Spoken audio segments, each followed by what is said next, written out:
દર્શક મિત્રો, વિરામ બાદ ફરી એકવાર આપનું સ્વાગત છે. આપણે વાત કરી રહ્યા છીએ કોંગ્રેસના વરિષ્ઠ નેતા શંકરસિંહ વાઘેલા સાથે.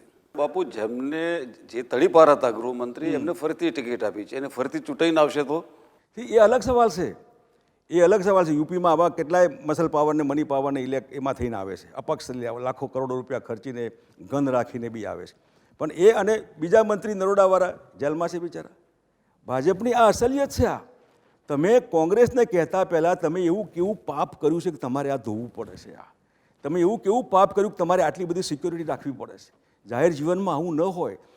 નોન ઇસ્યુને ઇસ્યુ બનાવીને હું માનું છું કે લોહિયાર ઇલેક્શન કરીને ખુરશી નહીં કરવી જોઈએ. સમ્રાટ અશોક પણ કલિંગાના યુદ્ધથી ડરવી ગયો હતો કે આ શું. અહીં ગુજરાતમાં એ થઈ રહ્યું છે. ગુજરાતની જનતા સમજી ગઈ છે કે અમને વોટ બનાવવામાં આવ્યા છે. પણ ગુજરાતની જનતાને એક વાત એવો પણ મેસેજ આપવામાં આવે છે ભારતીય જનતા પાર્ટીને કે કેન્દ્ર સરકાર ગુજરાતને સતત અન્યાય કરે છે. ગેસમાં અન્યાય કરે છે, બીજી બાબતમાં અન્યાય કરે છે. નરેન્દ્ર મોદી એમ કહે છે કે મારે તો આખા ગુજરાતમાં લોકોને ઘેર ઘેર પાઇપલાઇનથી ગેસ આપવો છે, પણ એની મંજૂરી કેન્દ્ર સરકાર આપતી નથી અને કોંગ્રેસ ગુજરાતને બદનામ કરે છે. ભાજપ જ્યારે હતું નહીં ત્યારે વડોદરામાં ગેસ લાઇનથી પાઇપલાઇનથી ગેસ આપેલો છે. વાહિયાત વાતો ક્યાં સુધી કે સોનિયાબેનની નજર ગુજરાતની તિજોરી ઉપર છે. તો 14,000 કરોડ રૂપિયા તમે કેમ માગ્યા હતા? હમણાં કહ્યું એમાં ગુજરાતની તિજોરી ભારત સરકારની તિજોરી કરતાં મોટી છે કે 1,43,000 કરોડ રૂપિયા જ્યાં દેવું હોય, આ તિજોરીમાં રૂપિયા કહેવાય કે દેવું કહેવાય? ગપ્પા મારવાની હદ હોય. સોનિયાબેન ગાંધીની તરાપ મારવાનું ગુજરાતની તિજોરી પર તરાપ નહીં મારવું. કોણ તરાપ મારે છે? હું તિજોરીમાં તમે તળિયા ઝાટક કરી નાખી તિજોરી. તો એટલે સવાલ એટલો જ છે કે જ્યારે આ ચૂંટણી ગુજરાતની છે અને ગુજરાતના ઇસ્યુઝ પર ચૂંટણી સામાન્ય રીતે લડાય, એક એવો એક સર્વ સ્વીકાર્ય સિદ્ધાંત છે. પરંતુ નરેન્દ્ર મોદી એ સોનિયા ગાંધીની બીમારી પર પણ આક્ષેપ કરે છે કે બીમારીના પૈસા તમે ક્યાંથી લાવ્યા, એ પૈસા કેટલા ખર્ચવામાં આવ્યા, ત્યારથી માંડીને બીજા એટલે એમને એક પરિવાર ઉપર એક આ પ્રકારની વાત કરવામાં આવે છે. એટલે હું માનું છું કે આના કારણે પ્રજા એ વાતને સ્વીકારશે કેવી રીતે? એટલે શું સમજશે આ બાબતની કે સોનિયા ગાંધી એ દેશના પૈસા બરબાદ કરી રહ્યા છે? ગુજરાતની જનતા બહુ મિતભાષી સમજદાર છે. આવી ટપોરી ભાષાથી ટેવાયેલી નથી. આ સોનિયા ગાંધીએ કોઈ પબ્લિકના પૈસા કે સરકારના પૈસા નથી વાપર્યા. બીમારી મારા હાથમાં નથી. વાજપેયી સાહેબ બીમાર પડ્યા, એ મારા ને તમારા હાથમાં નથી. વાજપેયી માટે કરોડો રૂપિયા વાપરવા પડે, સરકારે વાપરવા જોઈએ. આ ઇસ્યુ ન હોઈ શકે. રાહુલ ગાંધી કોઈ ગાયનો વાછરડો ન હોય. રાહુલ ગાંધી કોઈ કારનો ડાયવર્ટ થવાય લાયક નથી. આવું ન કહેવાય. એ કહેવાય તો બીજું ઘણું કહેવાય, જે દિગ્વિજયે કીધેલું. પર્સનલ મુદ્દા કોઈ દિવસ જાહેર જીવનમાં નહીં ઉછાળવા જોઈએ. એક ક્લાસમાં 100 વિદ્યાર્થીઓ બેઠા હોય, હા, એમાં આપ પણ છો અને નરેન્દ્ર મોદી પણ છે, તો એમને તમે કયો નંબર આપો? એ નંબર મારે નથી આપવાનો. મારો નંબર જે આપવાનો છે, જે સારું હોય બધું હું શીખ્યો છું. ખરાબ હોય એ ન ગમે તો બાજુ મૂકી દેવાનું. પણ એના માટે તમારે હલકી ભાષા વાપરવી, સોનિયાબેન ગાંધી માટે ગમે તે માટે, મનમોહનસિંહજીને સરદારનું આવું કહેવું ને આ સારું નથી લાગતું. આ કોઈ સિનેમામાં લોકોને તાલીઓ નથી પડાવવાની. તો બાપુ, હવે ફરીથી આપણે ગુજરાતની વાત પર કે બહુ જ લાંબા સમય પછી આપ હવે છેલ્લી ફરી બની શકે તમે ગુજરાતની વિધાનસભાની ચૂંટણી લડી રહ્યા છો. આખા પાર્લામેન્ટની ચૂંટણીઓ લડ્યા હતા. ગુજરાત વિધાનસભાની ચૂંટણી લડવા પાછળનું આપનું પ્રયોજન શું? હું વિરોધ પક્ષમાં બેસવા લડું છું? ના, સરકાર બનાવવા માટે લડી રહ્યો છું. અને આ ઓવરનાઇટ નથી બધી પરિણામનું. તમે જો 12માની પરીક્ષા આપવાના હોય ને તારીખ ખબર હોય ને તમે 9-10 મહિનાથી મહેનત કરો તો ગમે તેવું અઘરું પેપર આવે તો તમે જવાબ આપી શકો. એમ ગુજરાતી જનતાના ભરોસે અને વિશ્વાસે હું જ્યાં ગયો ને ત્યાં મેં એમને પૂછ્યું, એ કકરાટ હતો અંદર. એમને બીજેપીનો વરવો ચહેરો જોયો જ નહોતો, કરપ્શનનો ને ગપ્પા મારવાનો ને એ બધું. હવે ખબર પડી કે તમારું મોરું જુદું હોય ને માણસ જુદો હોય. 3Dમાં માણસ હોય જ નહીં, ખાલી વાતો થતી હોય. લોકોને ખબર પડી કે આ તો ફરેબ છે અમારી સાથે. એટલે ગુજરાતી જનતા શાણી છે અને કોંગ્રેસ સરકાર બનાવવા માટે હું લડી રહ્યો છું. બાપુ, ધારો કે કોંગ્રેસની સરકાર બની તો મુખ્યમંત્રી પદના દાવેદાર આપ છો? દાવો કરશો? એ જે દાવો ને અગાઉથી મુખ્યમંત્રી, તમે દેશનું બંધારણ બદલી કાઢો ને. તમારે આપની સિનિયોરિટી જોતા હું માનું છું કે અર્જુનભાઈ કે શક્તિસિંહ સિનિયોરિટીની દ્રષ્ટિએ તો નથી આવતા. હું સમજુ છું, પણ જે અગાઉથી જે એટલે આપનો દાવો કરવાની તૈયારી આવવાનો સવાલ. મેં જાહેર જીવનમાં કમસે કમ આ દુનિયામાં તો હું આવવા ટેવાયેલો જ નહોતો. હું દૂર રહીને રાજકારણ જોવાવાળો માણસ હતો.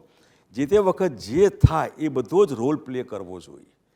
પાર્ટી કહેશે તો કંઈ હું ના નથી પાડવાનો, પરંતુ એના માટે આમ તેમ હું સેમ છું, જરૂર લોકશાહીમાં બંધારણ બદલી કાઢો, લેટ પીપલ ડાયરેક્ટ તમને વોટ કરવા દો અમેરિકાની પ્રેસિડેન્ટ સિસ્ટમ પ્રમાણે. અહીં જે લોકોનો રાઇટ છે વિધાયક ચૂંટવાનો, વિધાયકો એમનો નેતા ચૂંટવાનો, તમે કેવી રીતે રાઇટ લઈ શકો છો એમનો? બાપુ મુખ્યમંત્રી બનાવો, ધારો કે આપ મુખ્યમંત્રી બની ગયા, કોંગ્રેસની સરકાર આવી, મુખ્યમંત્રી બની ગયા, તો મુખ્યમંત્રી બન્યા પછી પહેલું કામ શું કરશો? ટનાટન સરકાર ચલાવવાનું. તો બાપુ આજે એક એવી છાપ છે કે ઘણા બધા ઉદ્યોગપતિઓ નરેન્દ્ર મોદીને પ્રાઇમ મિનિસ્ટર ઇન વેટિંગ તરીકે જુએ છે, એ વાત બાજુ પર રાખીએ, પણ જે ઉદ્યોગપતિઓ આજે નરેન્દ્ર મોદીને મદદ કરી રહ્યા છે એમની સાથે આપનો વ્યવહાર, ધારો કે કોંગ્રેસની સરકાર આવી તો કેવો હશે? એમની સાથે એકાઉન્ટ સેટલ કરશો આપ? ના, હું ઓન મેરિટ્સ હશે તો કિન્નાખોરી ન રખાય, પણ આઉટ ઓફ વે જઈને તમે જે પોઝિશનમાં બેઠા છો, લો સાહેબ આ રૂપિયા અને મારું આટલું કામ કરી દો, તો નહીં થાય. એટલું નહીં, ભૂતકાળમાં આવા રૂપિયા આપીને ખોટું કામ કરાયું હશે તો બ્રેક મારીને રોકવામાં આવશે, એવા કામોને રીઓપન કરીને એનો પણ હિસાબ કરવામાં આવશે. વીજળીના કનેક્શન આપવા માટે કે ખેડૂતો માટે આપની કેવી પોલિસી હશે? see, ગુજરાત જે છે એ અર્બન એરિયા, રૂરલ એરિયા, ખેડૂતો, ઉદ્યોગપતિઓ, તમારી પ્રાયોરિટી ખેડૂત હોવો જોઈએ, જેનું કોઈ નથી. એને મેં 650 હોર્સ પાવરના લાઇટના હતા એ 550 કરેલા, લાઇટ ખૂબ આપેલી, લાલ લીટી કાઢી નાખેલી. આ સરકાર ગપ્પા મારે કે લાલ લીટી કાઢવાનું દિલ્હીના હાથમાં છે, તો હમણાં કેવી રીતે તમે કાઢી આવી માણસાના ઇલેક્શનમાં? એટલે આવી જૂઠી સરકાર છે. આજે 4 લાખ વેઇટિંગ લિસ્ટમાં છે, બીજા 6 લાખ છે. લાલ લીટી કાઢી નાખીશું, હોર્સ પાવર દીઠ વીજળી આપીશું, સસ્તી આપીશું આજના કરતાં, અને એટલું જ નહીં, એવી સિસ્ટમ કરીશું કે સૌથી પહેલી પ્રાયોરિટી ખેડૂતને ઓછા ખર્ચે કનેક્શન મળી જાય, એ પ્રમાણે તત્કાલ બતકાલ કંઈ નહીં, જે કંઈ હોય આપો, ખેડૂતને આપો. એને પાણી ખેતર માટે જોઈએ છે, નાવાના હોજમાં નહીં, રોશની કરવા કે બગીચામાં પાણી છાંટવા માટે નહીં. એ ખેતરમાં, ખેતર તરસાશે, એનું ખેતર તરસ્યું હશે, તમે હું તરસા મળીશું.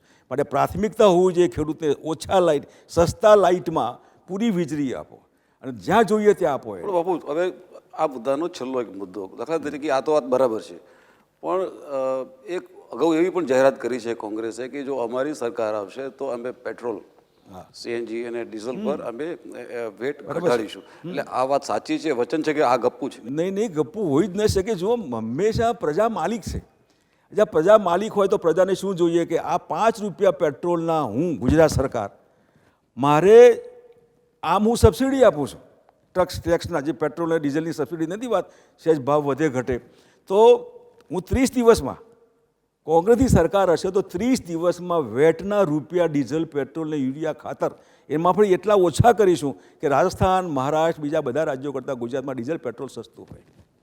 કરી શકો. ચલો બાપુ, તો છતાંય હજુ એક પ્રશ્ન પૂછવાનું મન થાય છે અમારા મીડિયા જગત તરફથી કે કોંગ્રેસની સરકાર આવે અને આપ જો મુખ્યમંત્રી બનો તો એ મીડિયા પ્રત્યેનું આપનું વર્તન કેવું હશે અને આપનો વ્યવહાર કેવો હશે? માયારું વર્તન હશે. મીડિયાના મિત્રો માટે 2 પ્રકારના મીડિયાના, સોરી, જે બહુ જરા વધારે હાઈપ અને જેનો ભાવ વધારે છે ને, જે બિચારા દુઃખી છે, હું દુઃખી લોકોના પક્ષનો છું. એમના માટે હું સીએમ હતો ત્યારે એક બોર્ડ, એક ફંડ બનાવવાનો હતો. હું આજે પણ કહું છું કે હું અહીં તો જરૂર એવું એક ફંડ બનાવીશ.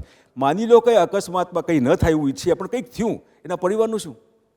કોઈ સામે ના જુએ, એવા પરિવારને ધ્યાનમાં રાખીને એવું કંઈ બને તો 10, 12, 15 લાખ રૂપિયા એને મુકાય, જેથી મહિનાના ખર્ચો છોકરાઓ ભણાવે ને જીવી જાય, એ માટેનું આયોજન કરવું જોઈએ. એ કરવા માટે હું કટિબદ્ધ છું, એમાં હું તમારો સહકાર, સહયોગ લઈશ.